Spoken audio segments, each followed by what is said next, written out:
जय हिंद दोस्तों, स्वागत है आपका न्यूजीलैंड के सफ़र पर। इस सफ़र की शुरुआत हमने मेलबर्न से बाय एयर क्राइस्टचर्च को की और यदि आपने हमारी ऑस्ट्रेलिया सीरीज़ नहीं देखी है तो इन्फॉर्मेशन बटन पर क्लिक करके देख लें। हेलो, जो कार हमने ब्रिस्बेन से हायर की थी रेंट पे, वो हमने यहाँ मेलबर्न एयरपोर्ट पर रिटर्न कर दी है। और रिटर्न करने का जो प्रोसीजर है वो बहुत सिंपल है। अगर एयरपोर्ट पर आप रिटर्न कर रहे हैं कार, तो एयरपोर्ट की जो पार्किंग्स हैं उन पे क्लियर मेंशन होता है जिस भी कंपनी की आप कार ले रहे हैं। तो यूरोप कार की कार थी, अभी हम यूरोप कार की पार्किंग में आए हैं और पार्किंग में हमने रिटर्न कर दी है ये कार। तो बहुत इजी सा सिंपल सा प्रोसीजर है रिटर्न का। यहाँ पर कोई ना कोई इनका एग्जीक्यूटिव होता है, आपने उसको की दी और वो अपनी छोटी मोटी फॉर्मेलिटीज़ फ़ोटो वगैरह खींचता है और आपको जाने देता है। आपको किसी ऑफिस वगैरह में जाने की ज़रूरत नहीं पड़ती रिटर्न के टाइम।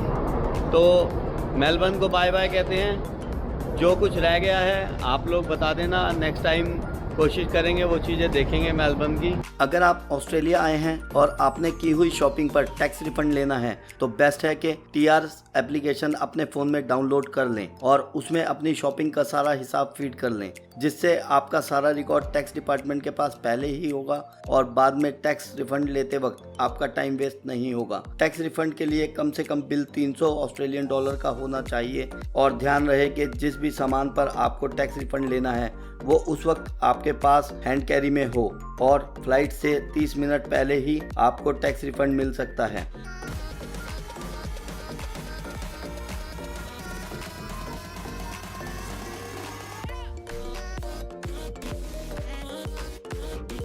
मेलबर्न से क्राइस्टचर्च की दूरी 2400 किलोमीटर है और फ्लाइट ड्यूरेशन लगभग 3 घंटे की है, जिसका किराया हमें लगभग 20,000 इंडियन रुपीस पर पर्सन पड़ा।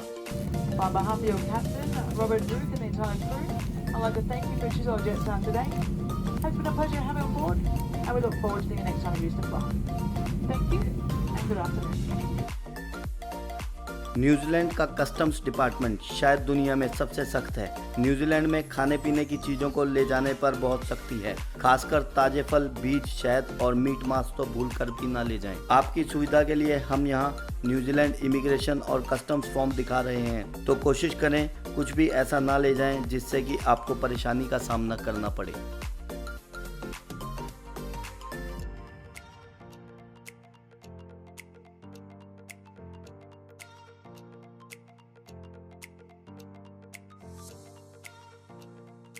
अगर आपने न्यूजीलैंड में ड्राइविंग का प्रोग्राम बनाया है तो एयरपोर्ट से ही मोबाइल सिम कार्ड ले लें, क्योंकि आपको गूगल मैप की बहुत ज़रूरत पड़ेगी। और अगर रेट ज़्यादा लगे तो इंडिया से ही सिम कार्ड लेकर जाएं, जिसमें कि डाटा प्लान ज़्यादा हो। न्यूजीलैंड का कंट्री कोड +64 है।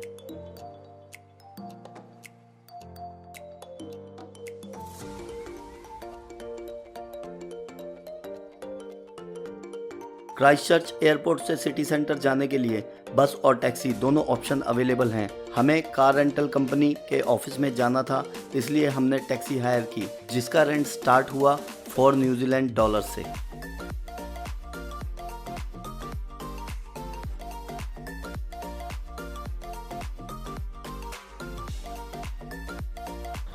जय हिंद। जय हिंद दोस्तों, हम आ गए हैं न्यूजीलैंड क्राइस्टचर्च में। और न्यूजीलैंड जो फेमस है वो लोग यहाँ आके ड्राइव करना ज़्यादा पसंद करते हैं और अपने व्यूज़ के लिए ज़्यादा फेमस है। जो नेचर यहाँ है, प्रकृति है जो यहाँ पर, वो बहुत सुंदर है कहते हैं। तो देखेंगे यहाँ ड्राइव करके। जो हमने इस ड्राइव के लिए व्हीकल लिया है वो है ये RV का मतलब होता है रिक्रिएशनल व्हीकल। तो अगर मुंह से वैन निकल जाए, कार निकल जाए, RV निकल जाए, तो जो भी है, अभी 3 दिन हम क्राइस्टचर्च से ऑकलैंड तक जाएंगे तो हम इस व्हीकल में रहेंगे। चलिए पहले इस RV को देखते हैं कि ये कैसी है अंदर से, उसके बाद ड्राइव पर चलेंगे।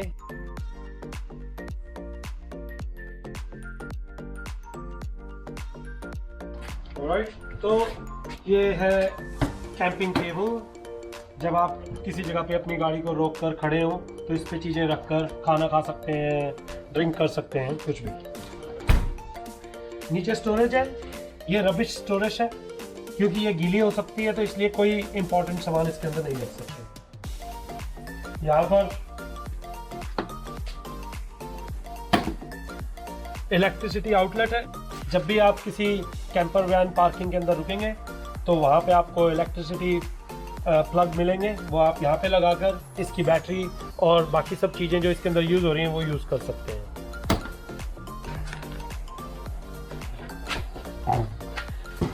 ये है हमारी बड़ी लगेज रखने की जगह जहाँ पे हम काफ़ी सामान रख सकते हैं। 2 से लेके 4 सूटकेसेस इसके अंदर आ सकते हैं इजीली, और बाकी सब कुछ भी आ सकता है इसके अंदर। बाकी जो लीड्स हैं, तारे हैं, होज के लिए, पानी के लिए जो, वो सब कुछ यहाँ पे आ सकता है। यहाँ पर नीचे है गैस स्टोव। ये गैस स्टोव हम तभी यूज कर सकते हैं जब गाड़ी खड़ी हो, चलती हुई गाड़ी में नहीं यूज कर सकते क्योंकि आग लगने का खतरा रहता है। जो भी रेफ्रिजरेटर वगैरह है, गैस है, वो सब इसके ऊपर यूज कर सकते हैं। हीटर और पानी का जो गीजर है वो सब इसके ऊपर यूज कर सकते हैं, लेकिन तभी जब गाड़ी पार्क हो, खड़ी हुई हो। अंदर चलते हैं।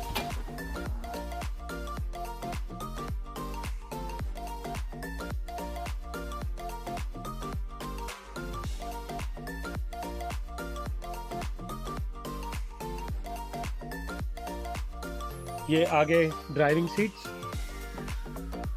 और उसके बाद ये डाइनिंग टेबल। इसको रात के टाइम में कन्वर्ट करके बेड भी बनाया जा सकता है। ऊपर इस तरफ ये बेड है, यहाँ पे भी 2 बंदे आराम से सो सकते हैं इस बेड के अंदर, और उन्होंने सारा जो सामान है, पिलोस और रजाई, सब कुछ यहाँ पर दे रखा है। ये सारे ऊपर स्टोरेजेस हैं, जो छोटी छोटी चीज़ें अगर आप रखना चाहें यहाँ पर अपनी जर्नी के दौरान। ये स्टोव, गैस स्टोव, इसके ऊपर आप कुछ भी कुक कर सकते हैं। यूटेंसिल्स इन्होंने यहाँ पर हमारे को हर प्रकार के यूटेंसिल्स दिए हैं यूज करने के लिए। रेफ्रिजरेटर, खासियत इस रेफ्रिजरेटर की ये है कि ये ऑटोमेटिकली अपनी एनर्जी को कन्वर्ट करता है। अगर गाड़ी खड़ी होगी तो ये स्टोव से एनर्जी लेगा, अगर गाड़ी चल रही होगी तो ये गाड़ी की बैटरी से एनर्जी लेगा, और अगर हम इसको इलेक्ट्रिसिटी पे लगा देंगे, जो आपको पहले बार दिखाया था, तो फिर इलेक्ट्रिसिटी से पावर लेगा। उसके बाद सबसे इंपॉर्टेंट चीज है जो इस आरवी की, वो है कंट्रोल्स। यहाँ पे हर चीज का कंट्रोल है।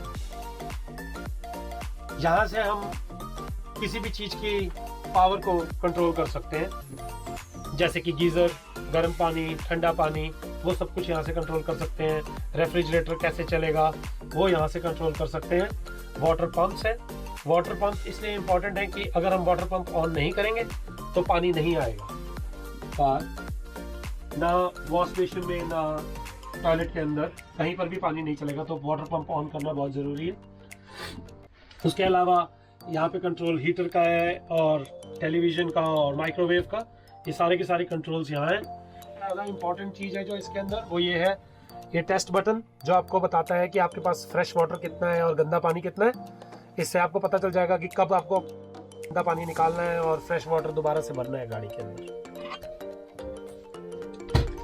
ये पीछे बेड की जगह है। अगर आप इसको यहाँ से उठा देंगे पिलोस को, तो नीचे से टेबल निकलेगा। इसको आप दोबारा से एक और डाइनिंग टेबल या सिटिंग टेबल यहाँ पे बना सकते हैं, पीछे बैठने के लिए फैमिली के साथ। और ऊपर सारी स्टोरेज है। तो ये एक तरह से ड्राइंग रूम बन जाएगा। यहाँ पर टेलीविजन है, आप टेलीविजन खोलकर यहाँ से बैठकर सारे लोग देख सकते हैं।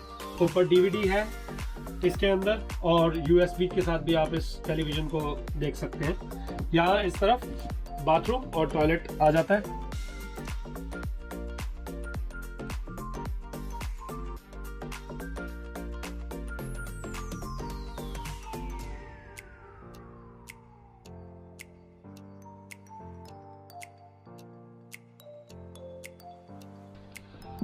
और अब गाड़ी की दूसरी तरफ चलते हैं, बाहर वाली साइड से।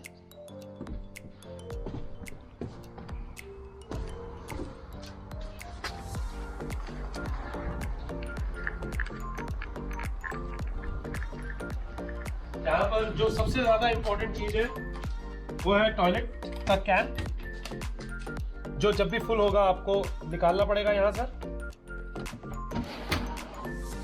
और जहाँ पे भी इसको डंप करने की जगह बनी होगी वहाँ पे इसको घुमाकर और खोलकर और इसको एम्प्टी कर दिया जाएगा ऐसे, और फिर दोबारा से वापसी अंदर लगा दिया जाएगा। ये भी स्टोरेज है, लेकिन ये भी वही वाली स्टोरेज है जो वेट हो जाती है, तो इसके अंदर कोई भी चीज नहीं रख सकते। यहाँ पे सामान रखा हुआ, अगर बारिश पड़ गई या नीचे पानी है, पानी के छींटे अंदर जा सकते हैं, यहाँ पे सामान गीला हो सकता है।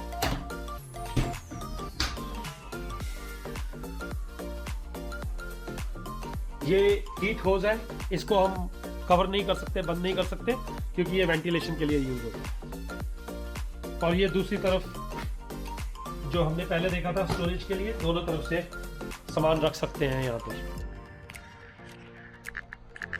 एक और इम्पोर्टेंट बात, जब हम ड्राइव कर रहे होंगे तो कोई भी जो हमारा साथी है वो पीछे बैठ सकता है सिर्फ इस डाइनिंग टेबल पे, लेकिन इसको बेड बनाकर सो नहीं सकते पीछे आके। लाइक के अगर मैं ड्राइव कर रहा हूँ तो विशाल जी पीछे आके नहीं सो पाएंगे, उन्हें या तो आगे सीट पे बैठना होगा या जहाँ ये सीट बेल्ट्स लगी हुई हैं तो उन पे बैठना ज़रूरी है कभी भी आप आरवी लें। तो वैसे तो ये रूल रेगुलेशन सारे बताते ही हैं आरवी देने से पहले, लेकिन इस चीज़ का खास ख्याल रखें। तो ये था छोटा सा डिस्क्रिप्शन इस आरवी का, इसके रेट वगैरह के बारे में बात करते रहेंगे। चलिए न्यूजीलैंड घूमते हैं।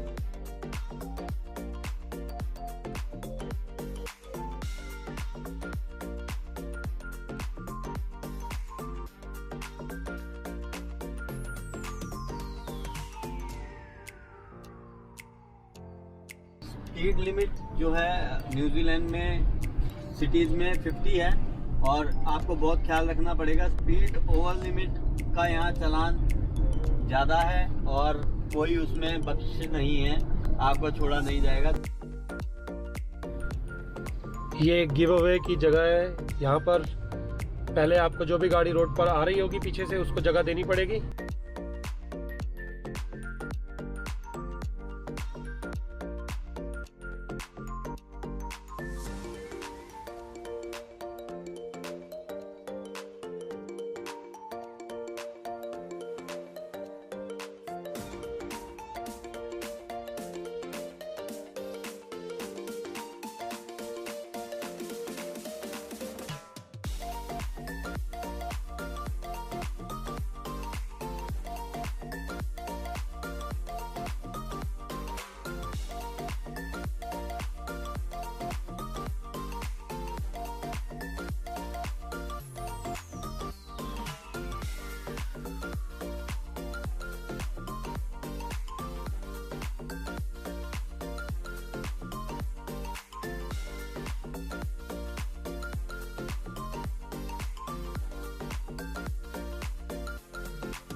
ये एक बछूड़ी सी मोल ले लिया हमने, मुझे तो ऐसा लग रहा है बहुत बड़ा ट्रक है ये।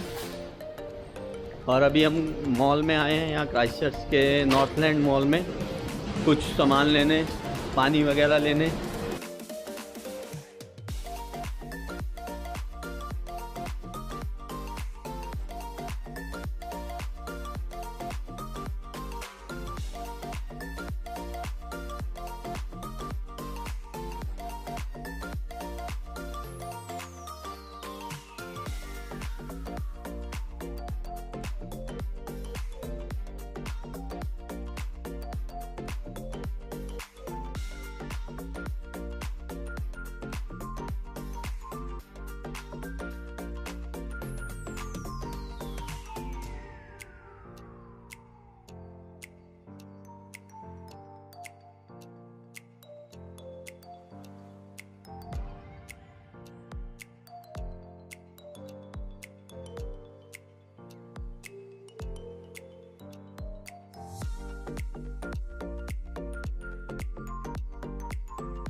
just move down to number 57 if you can't reach.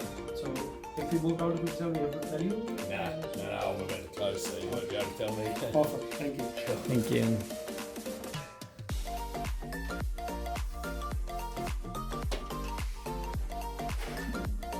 Christchurch से 180 किलोमीटर दूर आ गए हैं और ये जगह का नाम है कायकोरा और इस रिजॉर्ट का नाम है टॉप 10 हॉलीडे पार्क।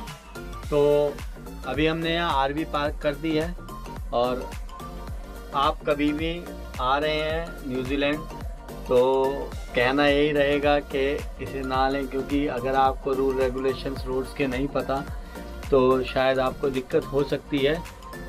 मेरे साथ विशाल जी थे, क्योंकि विशाल जी ऑस्ट्रेलिया आते रहते हैं, न्यूजीलैंड आते रहते हैं, तो उनको रूल रेगुलेशन रोड्स के मालूम थे, मुझे नहीं मालूम थे। और अगर आप इंडिया से आएंगे तो शायद हम रूल रेगुलेशंस को कम ही फॉलो करते हैं इंडिया में, तो मुश्किल हो सकती है। और ये एक बड़ा व्हीकल है तो उसकी वजह से भी मुश्किल हो सकती है। अगर आपको कार चलाने की आदत है तो कृपया करके ना लें, दिक्कत आ सकती है, बड़ा व्हीकल है।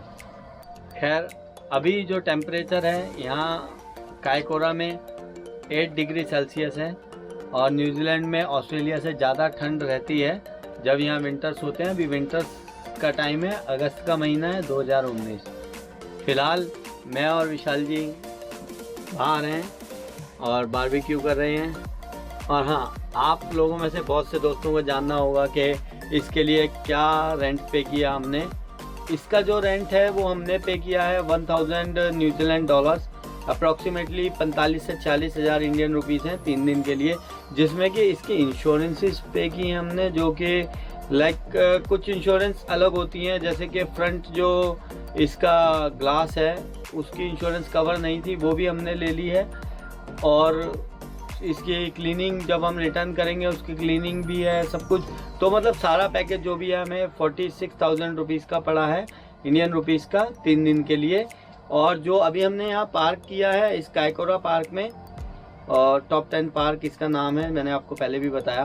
तो उसमें जो हमने पार्क किया है वो $24 पर पर्सन होता है। आप जितने भी लोग हैं पर पर्सन $24 इसका पे करना पड़ेगा आपको, जिसमें आप इलेक्ट्रिसिटी यूज़ कर सकते हैं, यहाँ इस व्हीकल को खड़ा कर सकते हैं, पार्क कर सकते हैं, और यहाँ पे वॉशरूम्स वगैरह हैं वो यूज़ कर सकते हैं। कुछ और गेमिंग वगैरह की फैसिलिटीज़ हैं इस पार्क में, इस जगह पे, वो आप यूज़ कर सकते हैं। चलिए चलते हैं, देखते हैं बाहर का माहौल क्या है, विशाल जी क्या कर रहे हैं। पूरी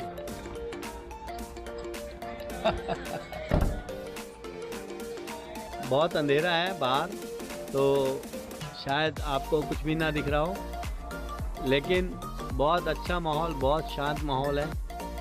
गुड नाइट सबको, कल सुबह मिलते हैं कायकोरा से, न्यूजीलैंड से। जय हिंद। जय हिंद। आपको वीडियो पसंद आया हो तो प्लीज़ चैनल को सब्सक्राइब कर दें और वीडियो को लाइक एंड शेयर कर दें। Thank you.